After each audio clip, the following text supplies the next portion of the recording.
Yes, I'm a king. I think I'm a king. Among the multiple crises we are experiencing are the impact of the COVID-19 pandemic, geopolitical conflicts and wars, and the climate change catastrophe. These have undermined our resilience and increased vulnerability to shocks and significantly slowed the progress to achieve the SDG by 2030. Just as the founders of the UN once united to address the challenges of their time for the benefit of all, it is now our responsibility to stand together and to confront those we face today, rebuild trust, and take swift action to achieve the Sustainable Development Goals and the African Agenda 2063.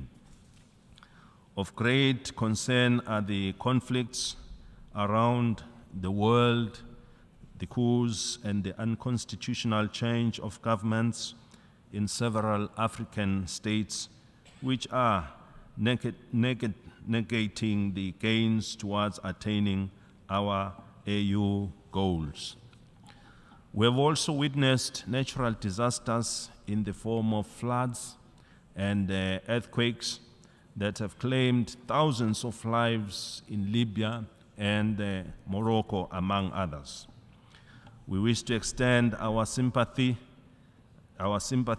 and condolences to those who have lost their loved ones. The Kingdom of Eswatini wishes to encourage the efforts that are being undertaken to find a political solution to the matter regarding the Western Sahara within the parameters of the United Nations Security Council Resolution 2654 of 2022. We command the United Nations Secretary General and his personal envoy to progress dialogue as means to reaching a sustainable solution to the impasse. To attain this, we need to actively practice tolerance and promote peace in all areas.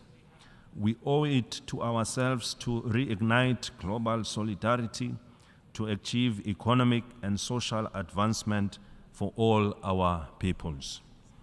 Mr. President, the Kingdom of Eswatini embraces multilateral cooperation and prioritizes adherence to international laws when looking to address the challenges posed by conflicts and wars. We therefore support the global call for silencing of guns which affect the most vulnerable groups. We remain steadfast in our call for peaceful resolution of conflicts and the continual improvement of democratic and inclusive governance. The Kingdom of Eswatini therefore commends the UN Secretary General for facilitating the new agenda for peace, which promotes the principles of trust and solidarity that are foundations of the UN Charter. Eswatini supports women empowerment and youth participation in decision-making for conflict prevention and development. We should work to advance gender equality and end violence against women. Our focus is on building accountable, effective, and inclusive institutions aligned with SDG 16. We have established a legal aid office to enhance access to justice and the rule of law, especially for vulnerable and marginalized groups. We have also developed an implementation plan for the Universal Periodic Review on Human Rights and strengthen national institutions of monitoring and reporting frameworks to promote and protect human rights for all eMswati. Like all other member states, Eswatini's implementation of the SDG has been impacted by the multiple shocks, both at global and national levels.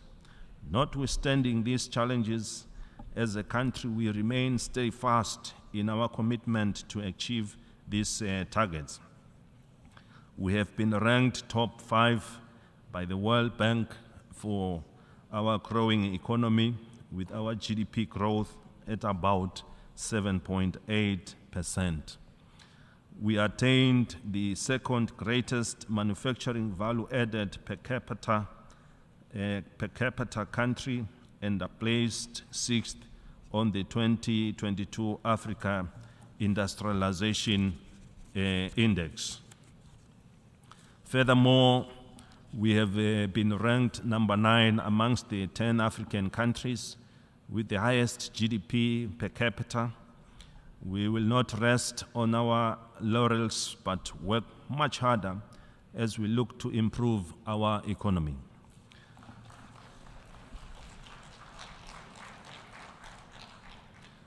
Mr. President, the recent global challenges had negative impacts on our ability to provide social services, including health and education. Despite this, we have significantly reduced the rate of under 5 deaths and the maternal mortality ratio in Eswatini. The HIV prevalence amongst adults aged 15 to 49 has also dropped. We continue to work tirelessly to strengthen our healthcare systems while also ensuring that our citizens have access to these essential services. We commend the UN Secretary General for the many initiatives aimed at helping member states to recover better from these multiple shocks. Following our participation in the Transforming Education Summit last year, we are delighted to share that the country continues to increase opportunities for learning and skills development, including through the integration and use of digital technologies. Significant strides have been made by the Kingdom of Eswatini in increasing access to electricity since adoption of the 2030 agenda. We now have national coverage above 80%. Also notable progress has been made in terms of road and ICT infrastructure connecting cities and economic zones. When it comes to access to basic water services, 69% of the population now enjoy this necessity, and access to basic sanitation services has reached 58% of our people. The literacy rate among adults aged 15 and above has improved from 79% in 2000 to 87%. The gross enrollment ratio for primary education has increased from 97% in 2000 to 104%.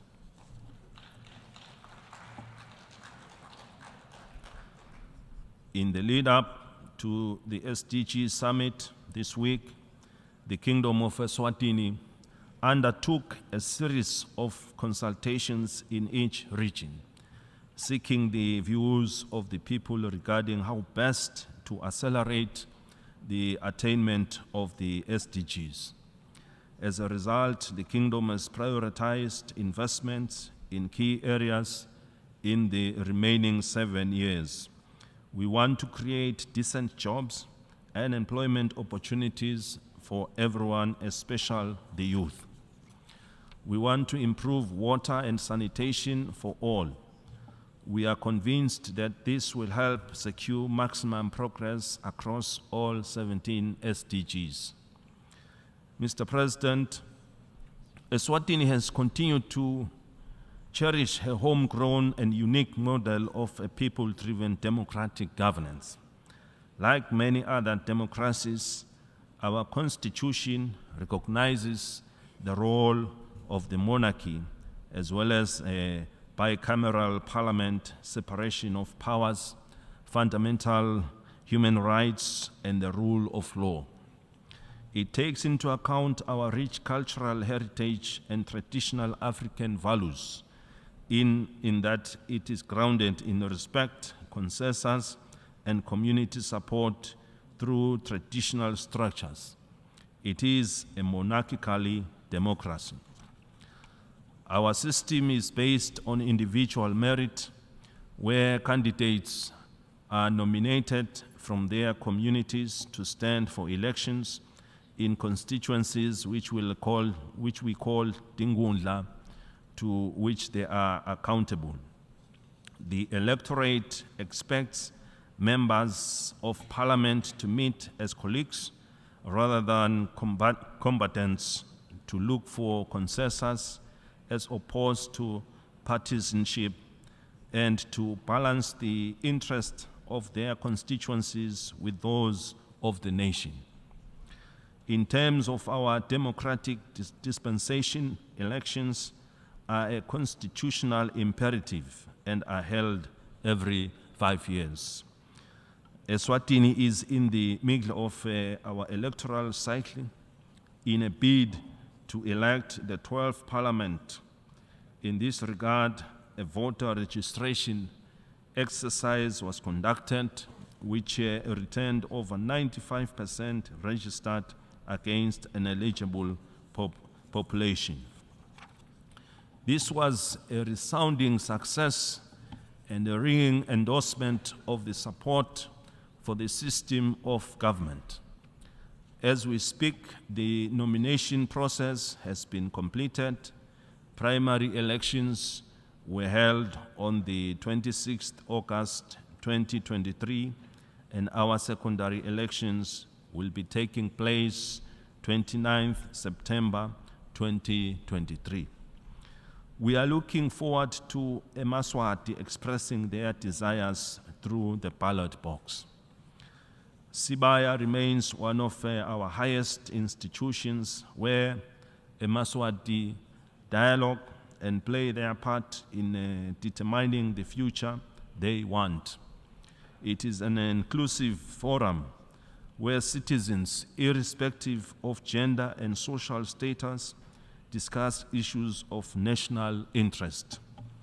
A couple of weeks ago, the nation was celebrating 55 years of our independence, during which Mswati have been living in peace and harmony. Mr. President, Eswatini has been hit hard by the COVID-19 pandemic, which has affected some of our social sectors. Although we have made progress in reducing poverty and inequality, they remain high. As a result, we continue to battle with high unemployment, especially among the youth. With the support of the United Nations in Eswatini, we have launched a youth empowerment program which has generated great public interest from the private sector.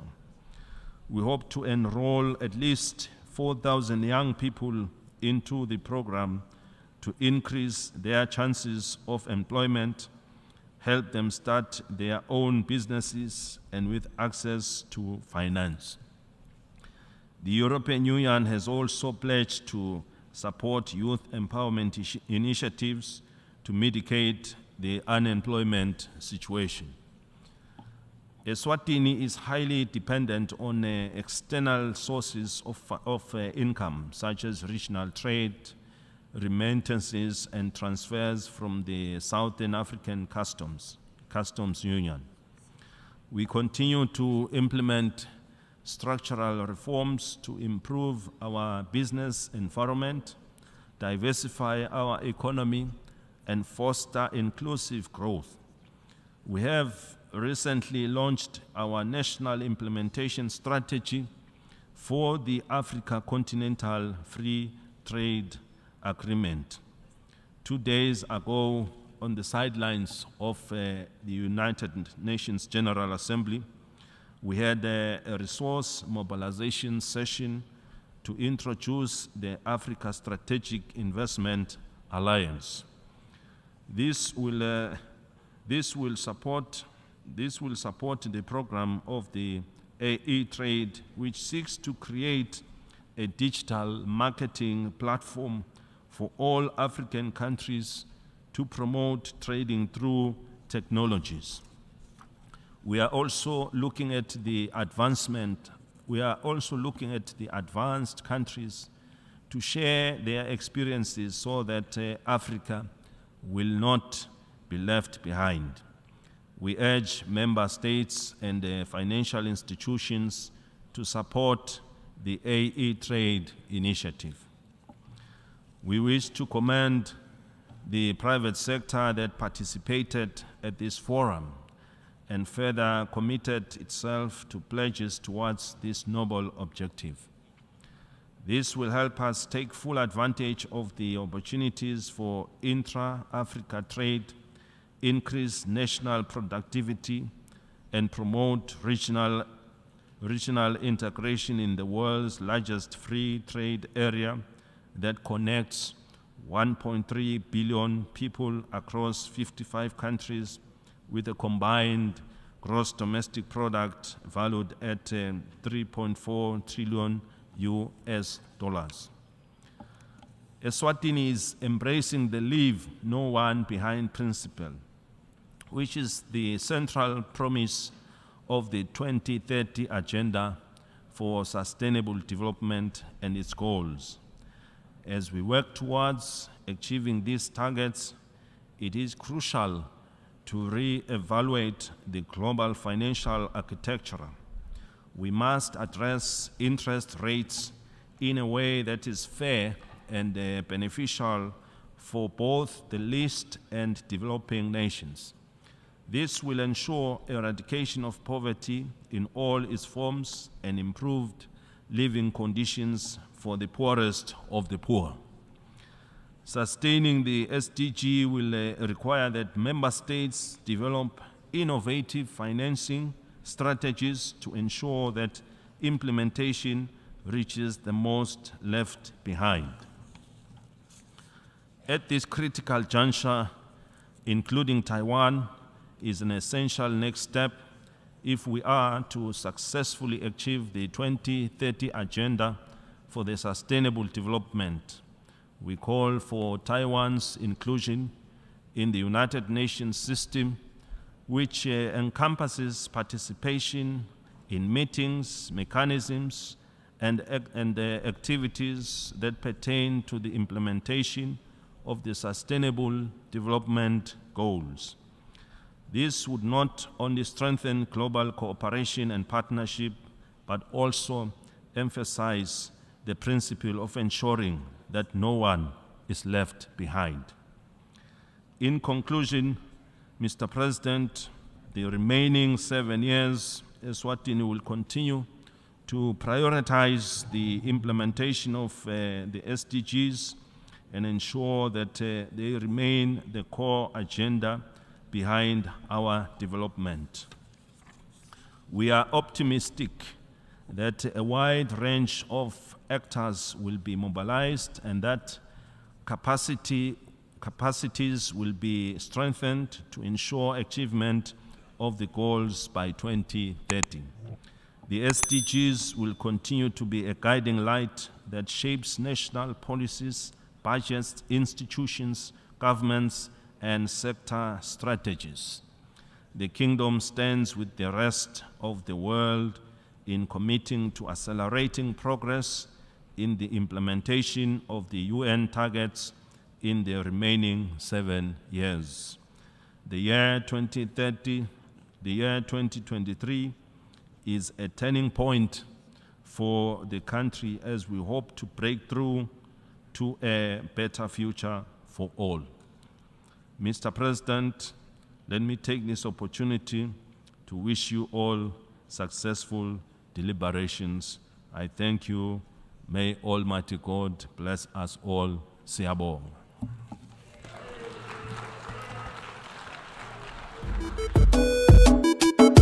I'm a kingo, yes, I'm a kingo. I think I'm a kingo.